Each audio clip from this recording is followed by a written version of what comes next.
Ma'am, hello po. Um, ito po yung medyo mas mabilis na paraan para makapag-print ng IDs. Um, pwede nyo pong, well, i-ano nyo po, i-layout nyo po kung paano nyo po ilalagay, no? Kung saan nyo po ilalagay. Kung ganyan po ba kalaki or ano. Sunod po, ma'am, um, ang ginawa ko po, gumawa po ako ng Excel file. Ma'am, Excel file. Ito lang po, yung nasa taas po yung pangalan ng church, no? Tapos po, ito po yung mga delegates po nila. I-copy and paste nyo na lang po from the messenger, no? Tapos po, ma'am, para po isang layout nyo na. Ang sunod po, pag nakapagawa nyo na po kayo ng ganito, i-save nyo lang, ma'am. Ang akin ay ginawa kong sutabga. Sunod, ma'am, balik po tayo dun sa Word po natin kung saan nakalagay yung mga IDs. Punta lang po tayo dito sa select recipients po, tapos use existing list. Yung ginawa po natin na Excel file. Yung ang pangalan po sa akin ay Sutabka. No? Yan. Tapos okay ko lang po.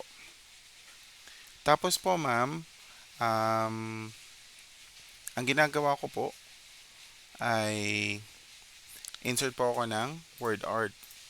Tayo sa insert word art.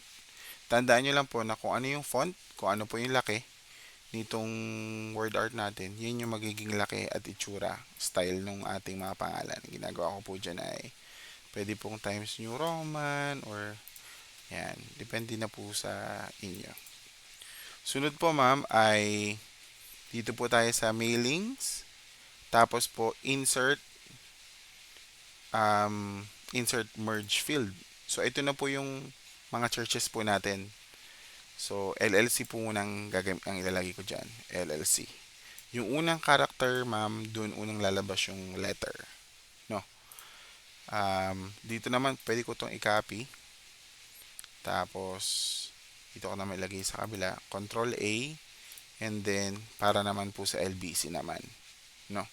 Para po hindi po kayo malito pag piprint, maganda po na lagyan nyo po ng church sa ilalim. Kunwari po ay LLC. Dito po sa ilalim. Para lang din po na sa ID, meron po, alam natin na sila ay galing sa church na yun. Tapos, dito po natin lalagay itong isa. LBC naman po. LBC. Yan ma'am. Tapos po, ganun pong gawin po natin sa lahat. Kung ano po may bulak ni naman, copy nyo lang po dito, dito naman sa kabila, tapos dito naman ODBC, tapos may pangalan po ng church nila sa ilalim. Pag nagawa po natin yun, ma'am, punta po tayo dito sa mailing po, mailing, tapos po finish and merge, edit po, tapos okay. Yan. So, alam po natin, ma'am, ito po, hindi po perfect. Liitan lang po natin ng kaunti. Yan. Sa unang ID, lahat po yan LLC. Pababa po, lahat po LLC. Yan. Hindi po tayo maliligaw kasi may pangalan po ng church.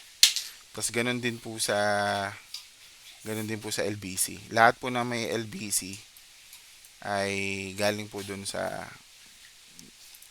column sa Excel po natin na. Ayun po, ma'am. So imagine niyo ma'am kung mailalagay po natin dito yung ODBC, JEC, dyan po dyan. Pag pinirin po natin siya lahat ma'am, medyo mabilis po. Baka lang po mako-consider nyo lang po yung method. Salamat po ma'am.